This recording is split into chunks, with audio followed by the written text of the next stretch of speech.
Friends எல்லாம் எப்படி இருக்கீங்க? நல்லா இருக்கீங்களா? வந்துட்டீங்களா? 4 குட்டி எங்க வந்து இங்கே செட்டில் பண்ணி விட்டா. டப்பாலெலாம் உட்கார மாட்டாங்களாம் இவங்க. டப்பாவில் உட்காந்தாவே எகிரி குதிச்சு மேலே எகிரி குதிச்சு உடையாந்துடுறாங்க. இப்போ நடக்க ஆரம்பிச்சிட்டாங்களா? அந்த பாருங்க சவுண்டை கேட்டு வர்றது. ஏன்னா கீழே வந்துடும். அங்கேயே உட்காரு. நான் பேசுகிறேன்ல, சவுண்டை கேட்டுட்டு வா வா வா அங்கேயே உட்காரு. அண்ணங்காரன் உட்காந்துருக்கான், பாட்டி உட்காந்துருக்காங்க. அது ஒன்று தான் அமைதியாக உட்காந்துருக்குது. அட்டாவடி கூட்டம் எல்லாம். என்ன என்ன அவன் பார்க்குறாச்சி இதுங்க கிட்ட நம்மளால் படுக்க முடியாதுப்பா. எந்திரிச்சு போகிறோம் பாருங்க. அதையும் நான் வந்து இடம் கொடுத்துட்டேன். போங்கடா. என்னடா என்ன வேணும்? ஏன்பா அம்மா எங்கே போனா? விட்டுட்டு போயிட்டாளா? இனிமேல் அப்படி தான் செய்வா. இனிமேல் நீங்களாக தான் வளர்ந்துக்கணும். ஓகேவா? இனி கொல்லைக்கு ஓடின்னு யாரும் வீட்டுக்குள்ளே இருக்கக்கூடாது. குழந்தையா இருக்கிறவங்க தான் வீட்டுக்குள்ளே, அதுக்கப்புறம் கொல்லையில தான். ஓகேவா? சரியா? உடம்புல இவ்வளோ பெயின் மொக்கிது. இந்த பெயினுக்கு ஏதாச்சும் ஒரு வரி சொல்லுங்கப்பா. முடியல எனக்கு. எப்படி தான் இவ்வளோ பெயின் வந்துச்சுன்னு தெரியல இதுங்களுக்கு. எங்கடா போய் பால் குடிக்க போற? ஓடிட்டான். ஓடா உலக்கச்ச மேலோடா. யார்கிட்ட வேணா பால் குடிப்பியாடா நீனு? உங்கள் அம்மாட்ட தான் குடிக்கணும்.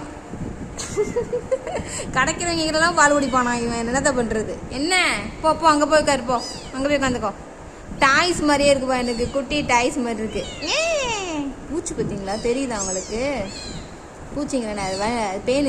அது உடம்புல எவ்வளோ பெயின் இருக்குது பாருங்கள். இருக்கிறது நாக்கலாம் முடிச்சு சைஸில். அந்த தாத்தா கட்டி எங்கே கொண்டு வந்து நீ விட்டு இருக்க பிள்ளையா?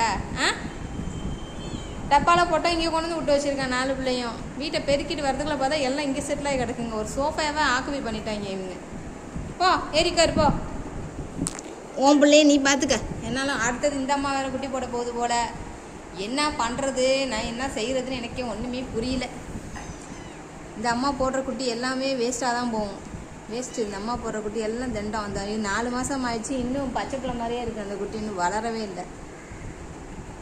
ஆப்ரேஷன் பண்ணுங்க இதுங்க. ஆப்ரேஷன் பண்ணி ஏதாச்சும் செத்துக்குது போச்சுன்னா என்ன பண்ணுறது? அது வேறு எனக்கு பயமாக இருக்குது. அதனால தான் சரி போன விட்டு வச்சுருந்தா குட்டியாக போட்டு தள்ளிகிட்டு இருக்காங்க. இந்த உடம்புல அதிகமான பெயின் இருக்குப்பா. அவங்களுக்கு தெரியுதா? ஓடுது பார்த்துங்களேன். காலில் உடம்புலலாம் தெரியுதா?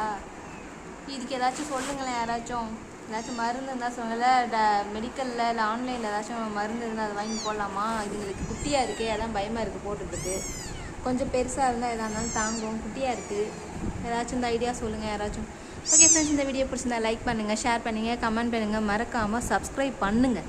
எனக்காண்டி வேணாம், இந்த குட்டீஸ்காண்டி. Okay bye. தேங்க்ஸ் ஃபார் வாட்சிங்.